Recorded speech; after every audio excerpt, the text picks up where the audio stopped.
The rich are getting richer and the poor are getting poorer. This is not a new concept. We've been hearing that for a while, but it's been really, the last few years, you've really been feeling it. You just like, the end of the month, it's hard to pay your bills. When you're at the grocery store, you've got to figure out, what do I take off of the cart? Because I just can't afford it. But then at the same time, you see these pictures of like people like Jeff Bezos in his big, amazing yacht.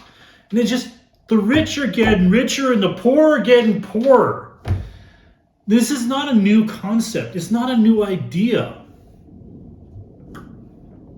I was talking to this 70-year-old lady a few days ago, and she was saying about, like, her dad used to comment that the rich are getting richer and the poor are getting poorer. It seems to be an ongoing struggle.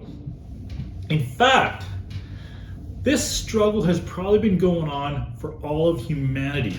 But if we focus in on one key person, about 2,000 years ago, a carpenter turned preacher named Jesus also was living in a society where the rich were oppressing the poor.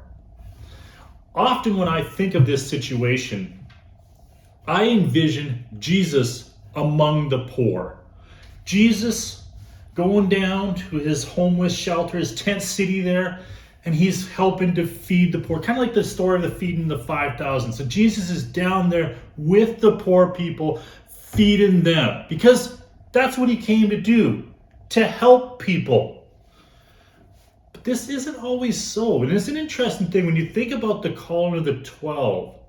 One of the key people in those 12 is Matthew or Levi, depends on whose version you read. And he was a tax collector.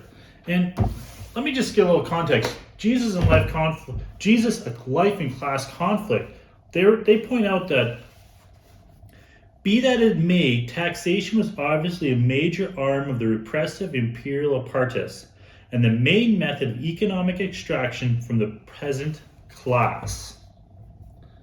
So Matthew was part of the society group that was oppressing the poor. Those poor peasants that couldn't afford to eat, it was Matthew who was causing that. Kind of like the whole, like when you go to a grocery store and the price of eggs has doubled, the first thought is, this is the rich again. They're taking advantage of us. We can't even afford omelets anymore.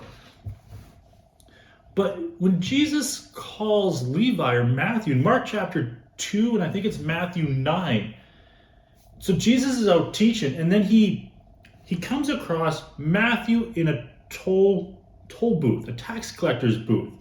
So this is Matthew, who's quite possibly earning a living, becoming rich by taxing the fishermen as they come out from their days of work of their fish that they have caught. He is there taxing them. And Jesus' response to him is, Matthew, come follow me. Yes, you're like, well, what, all right. Okay, so he's calling Matthew away from his oppressive lifestyle, which that's a fair thought. But you could also think about it is that, so the reaction from the crowd around him, the Pharisees are often painted as the bad guys, but this time the Pharisees are sticking up for the poor guys. They're like, why is your teacher, asking Jesus' disciples, eating with tax collectors and sinners? Now, our first thought in our society is moral sinners. We think of sinners as drug users, violent peoples, prostitutes, and hookers, as sinners. Or maybe you've got another little label for them. But in the context of Jesus' society, in Jesus' society, sinners may not really have been those people.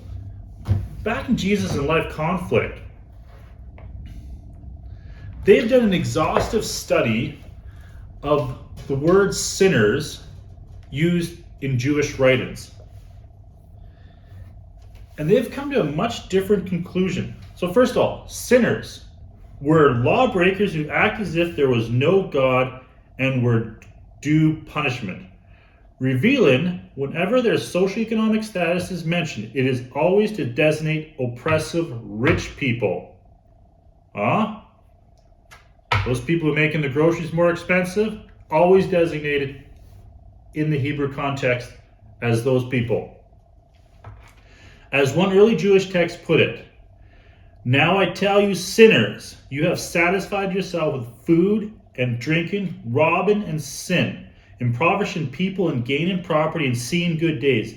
Have you seen the righteous and how their end comes about? For no injustice is found upon them until their death." That's 1 Enoch 102, verse 9 to 11. So Jesus, when the Pharisees said that Jesus was eating with sinners, we shouldn't think of the morally depraved. We should think of the rich, oppressive class. Because that's probably who the tax collector would be hanging out with. So Mark is hanging out with these rich people who have become rich through oppressive. And Jesus' response is he goes and has dinner with Matthew, which then changes Matthew. And in a similar story, another tax collector, Jesus goes have dinner with Zacchaeus.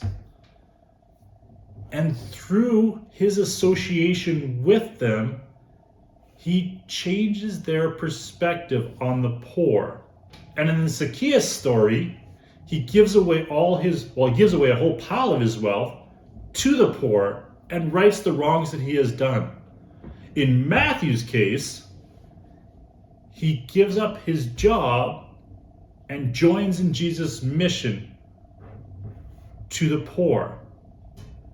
So maybe this is a great example of Jesus saying, living out his saying, love your enemies.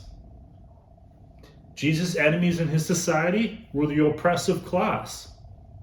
And Jesus didn't protest him, didn't attack them. Rather, he went and had dinner with them. And by doing so, convinced them that they too could be part of the solution and ushering in the kingdom of God.